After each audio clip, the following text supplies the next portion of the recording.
Superstar J, taking over the airwaves. On Shade 45 Sirius Satellite Radio. You know what it is, Superstar J, VIP Saturdays, man. Got family, man. It's a small world and shit, you know what I'm saying? And it's crazy how real niggas link up, you know what I mean? Real niggas link up. It's too crazy how real niggas link up, man. So I gotta call this my motherfucking cousin and shit. Straight out of, you know what I mean? He gonna hook me up with all the bitches and shit, you know what I mean? I've been hearing about him. What's up, man? He's very, very icy right now. Let him know who it is. Hey, Superstar J, man. I must say, it's the kid that did, man, the South God, the flavor Star, turned the Benz to the Maserati and put the flavor all on her body. The kid that did Sauce Walka, the Sauce Stalker, the flavor Messiah. There is no one that drinks higher. You understand me? And the sauce is fire. But yeah, like the Superstar said, man, it's crazy that we related because like a father figure to mine, like a real close family member, uncle of mine. Yes. A New York legend, a producer, made a lot of beats back in the day. He used to produce for Heavy D out here. Yeah, Public Enemy, everything. Public Enemy, right? Yeah, right. My uncle, I really call him Pops. You know what I'm saying? He really like helped raise me, and like one of the first people that showed me what to do with my money and how to take myself from the ghetto and street thug mentality and incorporate my talents and make it into a product or something that I could sell. Yes, selling a lot though. Yeah, for sure. He showed me how to do. He's president like. Well, cousin, tell him your name, man, because you just did. Walka, man. Sauce Walka, what's up, man? The kid that did, man, Sauce Walka. Yes, now you got some friends with you, man. That's doing a lot of music with you. Yeah, I got my boys from Florida in here with me, man. I am the Haitian sensation, Rich Fetty. You know. Yes, Rich Fetty, what's up, man? I like the style, man. You got that Eddie Murphy, Beverly Hills type style. You know what I mean? Motherfucker come in New York with a cream leather and no shirt on. He got some style. Really driven. Got to show the tummy, got to show the chest, man. You know. For the ladies, right? Ladies, always for the ladies. Yeah, my man right here. Yeah, this your boy Amp Fetty, Mr. Man on the phone. Okay. Are you Haitian too? Yeah. Okay, stop by say. Not Boulay. Yeah, my Boulay, man. Haitians is popping right now. I went to school in junior high with Haitians. That's what's up. Y'all getting all the bitches now, man. Yeah, that's why you coming in here with this motherfucking cream jacket on and no shirt on and shit. I heard there's a lot of Haitians in New York, and I come to put the Haitian sensation display. You know? Yes, man. Now where you from? I'm from Fort Lauderdale. Fort Lauderdale. Now, and where you from? Okay, y'all crazy motherfuckers. Fort Lauderdale, it's crazy. It's crazy. Hey, man, it's a lot of motherfuckers with machetes trying to slice somebody's belly. I ain't playing. Now, how did y'all link up? Now, how did this all come together? The same way that I linked up with you, when real niggas link up, when people feel the real energy of real bosses and real dudes that's really standing on their 10 toes and making waves. It's like we have a certain type of energy and aura that kind of like attract us together more or less than just meeting like on a casual note where it's just like a high and by thing. It's like when you a boss and you a creator and you a leader and you trying to, you know what I'm saying, create a different avenue or a different business structure, not only for yourself but the people around you. Yes. If you see somebody else doing that same type of ideal in business that you trying to do, whether it's music, whether it's a real estate company or just building artists, building brands, it's kind of a spectacle and it's kind of a humbling and motivational to see somebody else that's from a whole different side of America that you never met, spending the same type of money on rap music, doing it independently and doing it from a perspective of we don't know if this shit gonna work out or not. We don't know if we're gonna get all our residuals and all our money back that we didn't, you know what I'm saying, took sacrifices to invest into our record label. But we believe in ourselves and we believe in our music and our brand and the culture that we represent from being Haitian and being from my Florida, Fort Lauderdale and Miami and that whole area. I picked that, like I seen that in them, like, cause I do that same thing being from Houston, Texas with my label. I spent $200,000-$300,000 on my record label and my artists and myself before I became Sauce Walka and before I was really famous. And people I spent $200,000 on. I spent $250,000 on being a rapper before anybody paid me $2,000 to rap. You see what I'm saying? Nah, but it came back double. No, it came back triple. I'm a self-made millionaire right now. We dripping, we splashing. And I seen the same thing with them. I met them at South by Southwest. Yeah. Wow. A year before last or last year. Yeah. And bro, and them had well over like $100,000 worth of promotional vehicles out there that they brought from Florida. We working. They had a Sprinter van. We drove too. 2 Mercedes-Benz Sprinter vans, Wow. a Ford bus, a big ass old school van, but it was long as hell and like a party bus. So you gotta understand. He was like, Sauce is like, hey, who the fuck are these? Yeah. Fuck the jury and the watches and the Rolex. This is some real money and some real boss shit going on. They brought a whole fleet Yeah. down here. And when I met the actual people behind it, you know, it was real organic and it was full. It was complete. They had young artists and young dudes, but that they had OGs and other niggas like around, like in the middle, that just all played their different pieces and places and really gave me. I feel like I've been to their part of Florida and been to Fort Lauderdale and felt was with the real Haitians before I ever got there with them after we met. Like just meeting them in Austin and getting their vibe, us being in the studio, us rocking out from the time that we met. Going up and down 6th Street, me meeting they younger cats. We developed a certain like type of lingo together and shit. Sauce Squad. Yeah. They got their Turned own that into a food mixtape. called Paw and Rice. We got our own with the sauce and we put it together. Wow, Now we Paw and call Rice. it Sauce Squad. You feel me? Well, let's get into some That's the music, name man. of the album. We got a hell of that's the name of the album? Yeah, Name of Sauce the album, Squad. name of the That's single, name of the Sauce album, Squad. Now, Squad. what is Sauce? A whole plate of it. All right, now explain to that, because Sauce Pois. Sauce pois is a Haitian dish. It's a Creole dish. Is white rice and beans. It's the beans. Black beans. Okay. Black beans. White Sauce rice. It could be pois. white Sauce beans too. pois. So we Yes. putting the sauce with it. It's just Right. pois Only right at to first. do it with the It's- sauce gods. Right. It's We had like, to do it. at first it's just the rice and the beans and it's Haitian pois. Right. You know what I mean? But So we, let's get into a record, man, because y'all breaking down the food. We got to Let's get serve to the it. food we now. gonna serve Let's get it. to the Full We got course to meal. serve it, man. Can't serve without the meat. Yes, Can't serve yes. without the meat. And So- this is the meat. Sauce So pois.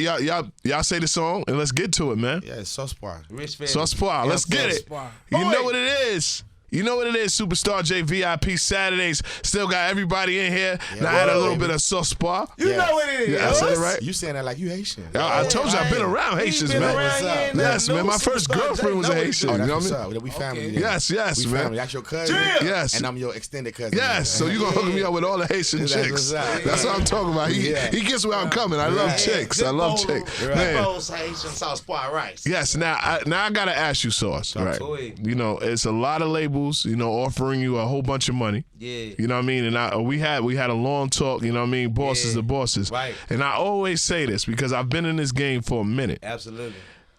Why not a major label? It's because of this right here. I'm always been the type of person.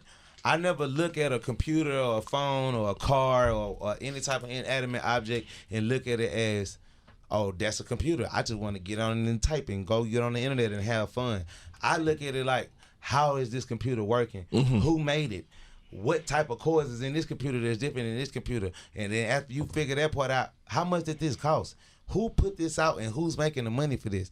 Because what people don't realize is like, you got certain people that made more money off of making computer keyboards than making actual computers. You know, just selling the accessory to a main product is sometimes more profitable than selling the full product itself. Yes. So with that being said, I look at the rap game like, okay, why do record labels give artists $1 million advance, a $2 million advance, a $3 million advance?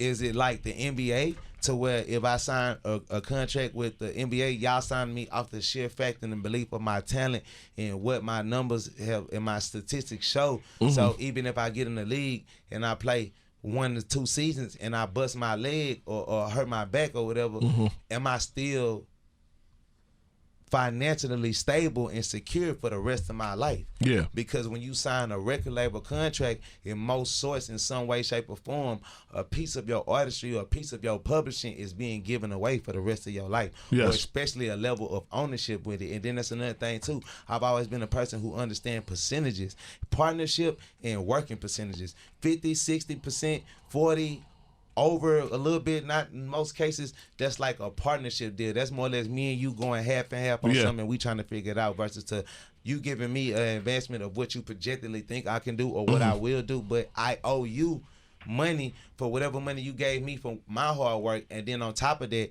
whatever extra fees or incentives that you put on it are taxes for traveling, recording studio time, features with bigger artists, all this type of stuff. I've always been the type of artist, I don't need that.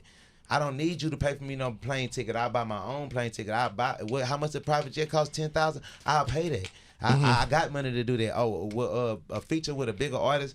I've never had to pay certain artists to do features with me because I'm so much of a ball of energy and so much of a statue and a testament. The Chris Browns and the Meek Mills and the Lil Boosies, they came to me to rap with me. They always wanted to do music with me. Yeah. But at the same time, it was a certain level of business etiquette I had to learn to understand. Even though some of these artists I'm doing music with, they signed the major labels, they signed the record deals. I got to get my level and my business correct on a certain level to where I could contact they A&Rs or they record labels and get these records that I'm doing with these artists cleared so I can make money off of them. But at the end of the day, I'd rather be in a position to where I'm making 80% of all the sales and all the royalties and all the publishing of all my music and all my masters and all my artistry, and do the extra groundwork and do the extra investment to make. See, what people don't realize is some of these artists is making $1 million a month. Some of these artists is independently. No, both ways. Some of these artists is making $1 million independently through streaming and monetization and merchandise and all that. But at the same token, you also have artists who sign to these major labels like a Lil Uzi Vert or 21 Savage. Why do you think that the record labels was able to go a full 12 months without releasing no new music from these two major #1 top level artists, but these two artists, because of the material they had, the catalog. Exactly. We still need to get out. It's not just about the catalog, because you gotta understand these catalogs that they have both did 1 billion streams last year on Spotify. That's the amount of millions and the amount of money that is like it's out of control. Now, when did you find out? Yes. But understand this aspect of that though. Understand this because it's the most significant part. All right, he's dropping jewels right now. Right. Jewels. Okay.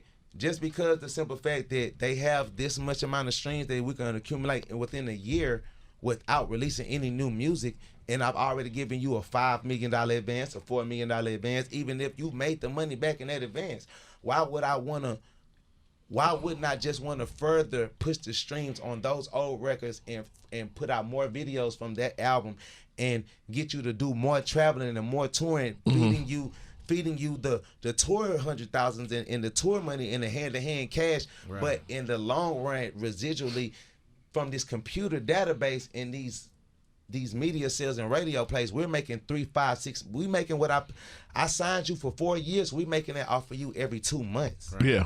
Now. That's the gamble you have to take, though. It's not a lot. We got 1 million rappers out here, right? And we also got to understand it's not a lot of people that have the potential or the talent like Sauce Walka to create this fan base. Right. Now, what me saying is that will Sauce Walka still be in that same lane making a whole bunch of money? But if Sauce Walka has enough power to say, I'll go to a major label and like, I demand what I want. Right. Because the label, if they really want you, they'll do whatever they want. And I feel like I've heard you for a long time. And I've even talked to Dolph about this. Like, Dolph is making a whole bunch of money, but will Dolph be that, or Sauce Walka will be that big artist that everybody can hear? We just talked about this. Like, this is your first New York run. Right, and then at the same time, it's like, of course, with everything in life, you have to figure it out, and you have to go through the bumps in the roads, and you have to learn, and adapt. And with that being said, I'm only 28 years old. I'm 1990s baby. I got 15 artists signed to me. Millionaire. I'm a millionaire, independent. I got 15 artists signed to my record label to me, and they all making a bunch of money, and we all making money for ourselves as a label together. Tell them the label so they understand. TSF, the Sauce Factory, TSF, Sosa Man, who was just on. Shout out to Sosa Man. He with Wiz Khalifa. Shout out to Taylor Gang, managed by Wiz Khalifa. Taylor Gang. He was just on. He just released a song with NBA YoungBoy. Just was on Lil Wayne's last critically acclaimed album, the Carter 5, that we've been waiting 5-6 years for. Double platinum album. My brother, my artist on there. He also a CEO, boss on my label. My other artist, Peso Hispanic. You got to bring everybody here because we can go. I'm creating the South Wu-Tang. I'm creating the Wu-Tang. Well, Sauce, you know what? You've been kicking this knowledge. I'm gonna charge motherfuckers to listen to this shit. You know what I mean? Because they're gonna listen and they're gonna have to pay us. You gonna have to pay us because he just explained to you like some people don't even want to give the game up. You know what I mean? Why you think I'm right here next to him? That's what I'm saying. Some people don't want to give the game up. To keep the game, to keep it, you have to give it. To keep it, you have to give it. That's a fact. At the end of the day, I just want people to know, bro, it's a business. And at the end of the day, every 30 days, through these computers, money is accumulated, bro. So at the end of the day, I understand you might be happy about your show money right now, but I'm thinking about 10, 15 years later. Well, your kids could eat off of what you're doing. Exactly. At the end of the day, I put myself in a position where I go to jail right now for the next 6 months. Every month, or whatever go on in my life, I'm gonna get paid $100,000 or better every month. That's a fact. Forever. In it forever. My dad, my daughter, whoever, I got a guaranteed system set up through myself and my company where I'm mandated check, not a check that I go request for, not something that I gotta wait quarterly. I gotta wait every 4 months out the year to get my radio check, or every 4 months out the year to get my publishing check. No, I get paid every 30 days. 6 figures every 30 days. Well, let's get into some music while you get paid every 30 days, because that's where it is. I'm trying to teach everybody how to do it. Well, you know what? Before you teach it, because all this money came from that talent of you making this music. So you pick a record and we get into it. We're gonna play this ghetto gospel, then we're gonna go down to Florida and get y'all on this sauce spot. Yeah. Let's get it. What's up?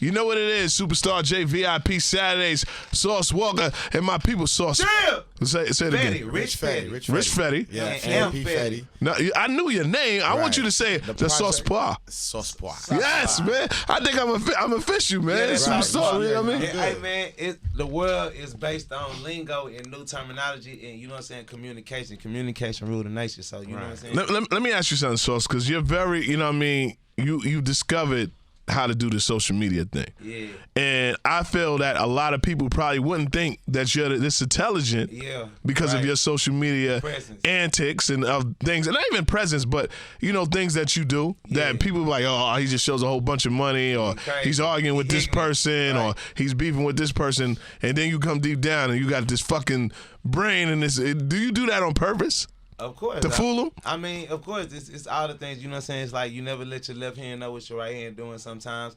At the same time, all of these different parts of me, it's all reality. It's all who I am. I am retarded. I am stupid. I am outlandish. I am ignorant at times, but at the same time, I am a genius. I am a mastermind. That's a fact. A lot of people that's good, you know, a lot of genius, they got something going on with them. Yeah. Like some of the people that created the most world used and needed items or tools that the world use come from some of the most crazy or derivative minded people, but at the end of the day, it takes that. But real niggas stay alive, man. Yeah, and that's what I'm gonna do. What I mean? I ain't going nowhere. We 10 toes in this. I'm from the penitentiary with this. I was reading before I went there, and I got up in there and I punched my way through that motherfucker. I come home and I'm trying to show these young brothers, you know what I'm saying, how to stand on your 10 toes and be a leader and be a CEO. It's nothing wrong. I don't say this to do this stuff to shun record labels. That's not my thing.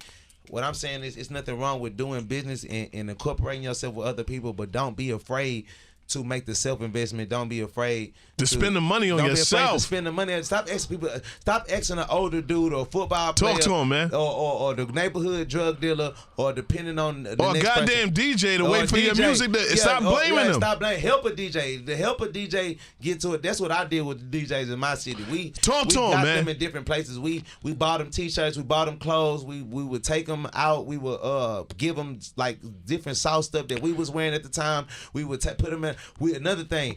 Our first big videos that we ever did in Houston, Texas, all the major DJs in Houston, shout out DJ J-Bone, shout out DJ Eric Big Thoe, DJ Hot C, all these Texas legendary DJs. We put them out in our music videos. First video. You know what I peeped out on you too? Is that when we was talking about Fats, shout out to Fats because we got that liquid club water. Yeah, liquid club water. On you know what I mean? We family, so we got to talk about that water because we're going to be selling water in a minute. Real. But you talked about DJ Coalition. A lot of artists don't even get to the DJs and talk about that. Yeah, I love DJs. Now, when did you feel that was so important to, you know, I feel like one hand can wash another. Right. Far with DJs, you know what I mean? Right.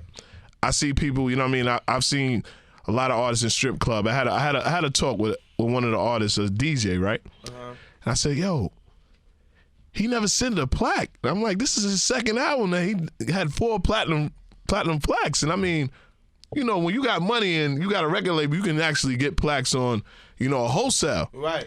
A plaque probably costs like $80 to $200. Right. but you can throw $15,000 on a bartender. Exactly. And nothing, no disrespect to a dancer. But, This is what it I is. feel the same way. No. It is a disrespect to the not disrespect to the dancer, but for the aspect of that really be an issue or problem with me. Like people be saying having so much of an opinion about how I spend money or how I deal with DJs or how I deal with other artists or how I give to homeless or whatever. But at the end of the day, it's just like you said.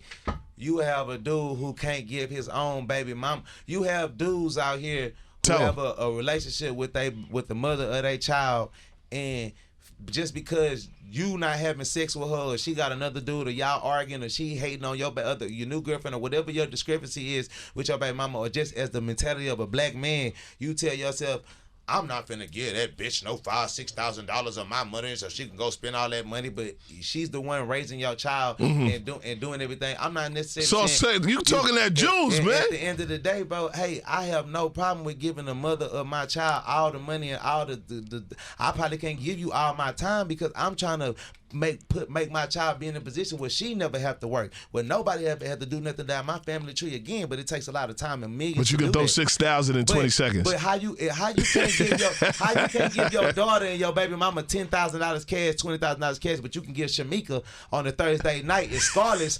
$20,000 to hope that she have sex with you.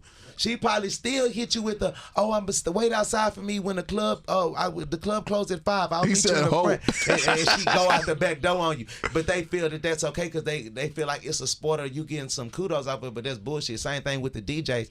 I feel like a rapper ain't a rapper without a DJ. A rapper ain't a rapper without a producer. Just like both of these things are not the same without artists. Because even when you have DJs like in the funk, the techno music and the other music that's going on where it's just a lot of bass and you gotta understand it still takes a artist or a producer to produce that sound that the DJ is delivering to the people. But at the same time, a majority of these rappers, you don't understand. I've been with DJ coordinators. I know the late hours y'all put in, the conversations that y'all got to deal with these club promoters and about pricing or what y'all deserve because of how much people. A lot of these clubs will not be able to function without this DJ bringing in this crowd.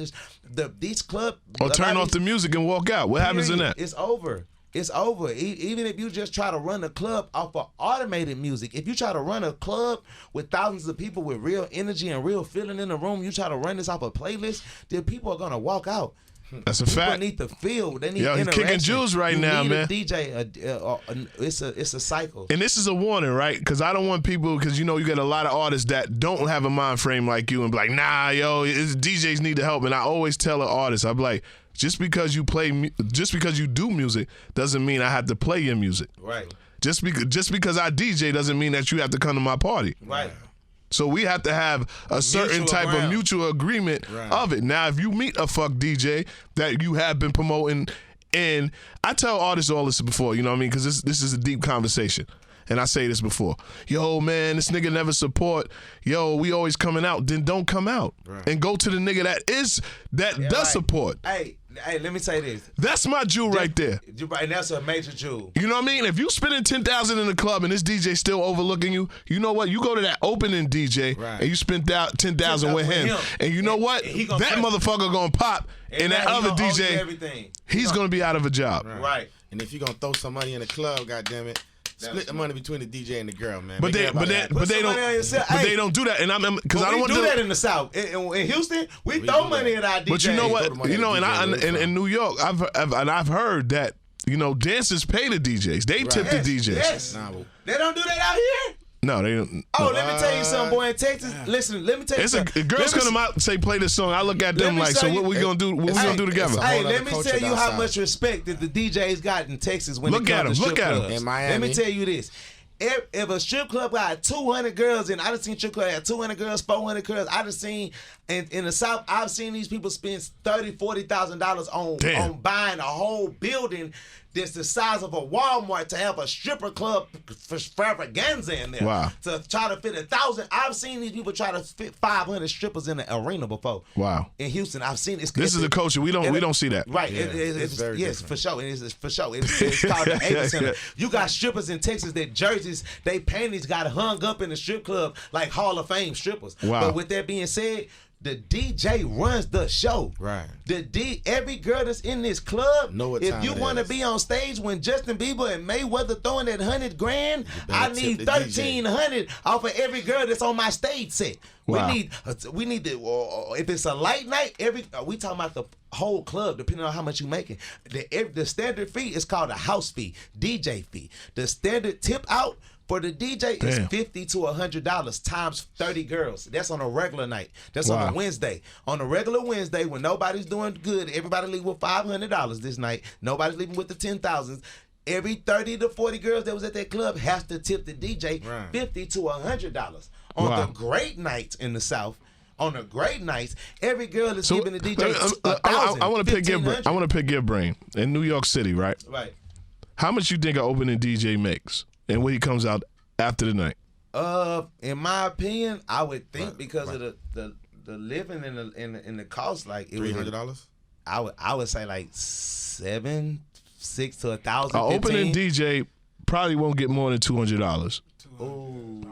The whole night. To open up in the club. Nah, he might DJ the whole night. If it's a Just DJ like me started. and the money's not there, he might just have to be stuck over there. Oh yeah, nah, they not having it. Especially not in no strip club. In no strip club, no way, Jose. Y'all not the strippers. We not finna let y'all make money if we don't make money. You making money? Hey, you could be outside in the rain. Wow. You inside the strip club in AC. The police not finna come up here and bother you. If they do come and bother a raid, we gonna talk to them and deal with them first. Your money is protected. Nobody finna beat you up and take nothing from you. And ain't nobody finna disrespect my stage as the DJ because this is my stage. I control the stage because this is my music. Wow.